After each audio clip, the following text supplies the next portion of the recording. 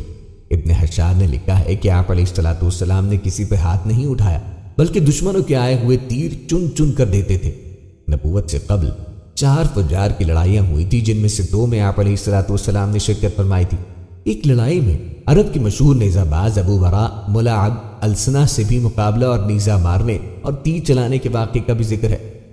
حرب فجار کے خاتمے کے بعد ایک معاہدہ ہوا۔ اس معاہدے حلف کو طے کرنے والے 3 سرداروں کے نام فضل بن فضالہ، فضل بن وداع اور فضیل بن حارث تھے۔ کیونکہ ان سب کے نام میں فضل کا لفظ شامل تھا، اسی لیے معاہدے کو حلف الفضول کہتے ہیں۔ اس معاہدے میں ظالم کے خلاف مظلوم کی حمایت کی گئی تھی۔ ڈاکٹر حمید اللہ کے مطابق ایسا ہی ایک معاہدہ جرہمی دور میں بھی طے پایا تھا۔ امام ابن کثیر رحمہ اللہ علیہ کا بیان ہے کہ قریش نے قسی کی وفات کے بعد حلف اٹھایا تھا اور ایک تنازع اس وجہ سے برپا ہوا تھا کہ قسی نے اپنے بڑے بیٹے عبدالدار کو سقایا، رفادہ، لوا، ندوہ اور حجابہ سب منصب عطا کر دیے تھے۔ اس وجہ سے ان کے چھوٹے بیٹے عبد المناف کی اولاد نے نزاع پیدا کیا اور فریقین کے ہمراہ قریشی قبیلے تھے اور ہر ایک نے اپنے اپنے حزب اور گروہ کے ساتھ تعاون کرنے کی قسم کھائی تھی۔ چنانچہ اولاد عبد المناف نے ایک پیالے میں خوشبو ڈال کر اس میں ہاتھ ڈبو کر باہمی تعاون پہ قسم کھائی۔ بعد ازاں انہوں نے بیت اللہ کے کونوں اور گوشتوں کو چھوا، اس وجہ سے ان کا نام متبین ہوا اور یہ عرب کا قدیم دستور تھا۔ اس کے چند سال بعد ایک اہم واقعہ یہ ہوا کہ ایک زبیدی تاجر نے مکے میں سامان تجارت لا کر وہاں کے ایک سردار آس بن وائل کے ہاتھ فروخت کیا، لیکن سردار نے دام دینے سے انکار کیا۔ چونکہ تاجر کو مکے میں کسی قبیلے کی حمایت حاصل نہ تھی، اس نے بقیس کی پہاڑی پر چڑھ کر ظلم کے خلاف آواز بلند کی۔ اس پر زبیر بن عبد المطلب نے، جو حضور نبی کریم علیہ السلام کے چچا اور بنو ہاشم کے سردار تھے، بنو تیم کے سردار عبداللہ بن جرعان کے گھر میں سرداران قریش کو جمع کیا، جہاں ایک معاہدہ ہوا جس میں جرہمی دور میں طے پائے معاہدہ خلاف متبین کی طرز پہ ایک معاہدہ کرنے کی دعوت دی گئی۔ معاہدہ اس بات پہ کیا گیا کہ خدا کی قسم ہم سب مل کر ایک ہاتھ بن جائیں گے۔ وہ ہاتھ مظلوم کے ساتھ رہ کر اس وقت تک ظلم کے خلاف اٹھا رہے گا جب تک وہ ظالم اس مظلوم کا حق ادا نہ کرے، اور یہ حلف اس وقت تک قائم رہے گا جب تک کہ سمندر رگھونگوں کو بھگوتا رہے اور ہیرا اور سبیر کے پہاڑ اس جگہ پہ قائم رہے اور ہماری معیشت میں مساوات رہے گی۔ حضور نبی کریم علیہ السلام کی عمر اس وقت تقریباً 17 یا 20 سال تھی، اور آپ علیہ السلام بھی اس معاہدے میں شریک تھے اور عہد نبوت میں فرمایا کرتے تھے کہ اس معاہدے کے بدلے مجھے کوئی سرخ اونٹ بھی دے تو بھی میں قبول نہ کروں، اور اب بھی ایسا کوئی معاہدہ کرنا چاہے تو میں تیار ہوں۔ آپ علیہ السلام کی عمر 20 سال ہو رہی تھی۔ آپ علیہ السلام کو حصول معاش کی فکر ہوئی۔ مکہ وادی غیر ذی زرع میں واقع تھا، اس لیے وہاں زراعت کرنے کا تو سوال ہی نہ تھا۔ تجارت کو قریش نے ذریعہ معاش کے طور پہ اپنا لیا تھا، اس لیے قریش کے تمام خاندان بڑے بڑے سفروں پر قافلے کی شکل میں جاتے اور ہر شخص اپنا مال تجارت خود لے جاتا۔ عرب کے مختلف مقامات پر سال کے مختلف ماہ میں میلے لگتے تھے جن میں ان کے مال کی نکاسی آسانی سے ہو جاتی تھی۔ حضور نبی کریم علیہ السلام اپنے والد کے چھوڑے ہوئے سرمایہ کو تجارت میں لگایا اور ان میلوں میں شرکت کے لیے سفر بھی کیے۔ پیشہ تجارت میں آپ علیہ السلام نے ہمیشہ امانت داری اور دیانت کو پیش نظر رکھا۔ آپ صلی اللہ علیہ وآلہ وسلم کے ایک ساتھی عبداللہ بن ابی الحمصہ بیان کرتے ہیں کہ میں نے آپ صلی اللہ علیہ وآلہ وسلم سے ایک تجارتی معاہدہ کیا، لیکن بات پوری طے ہونے سے قبل مجھے ایک ضروری کام یاد آیا اور میں نے آپ صلی اللہ علیہ وآلہ وسلم سے کہا کہ آپ یہیں ٹھہریں، میں ابھی آتا ہوں۔ وہاں جا کر کام میں ایسا مشغول ہو گیا کہ مجھے آپ سے کیا ہوا وعدہ یاد نہ آیا۔ اتفاقاً 3 روز بعد میرا ادھر سے گزر ہوا تو میں نے دیکھا کہ آپ علیہ السلام وہیں انتظار کر رہے ہیں۔ میں احساس شرمندگی کے ساتھ آپ صلی اللہ علیہ وآلہ وسلم کی طرف گیا تو آپ نے صرف اتنا فرمایا کہ تم نے مجھے زحمت دی، اس لیے کہ میں 3 دن سے اسی جگہ پہ تمہارا منتظر ہوں۔ زمانہ جاہلیت میں قیس بن السائب مخزومی آپ علیہ السلام کے ساتھ شریک تجارت تھے۔ وہ بیان کرتے ہیں کہ میں نے محمد بن عبداللہ سے بہتر ساتھی نہیں پایا۔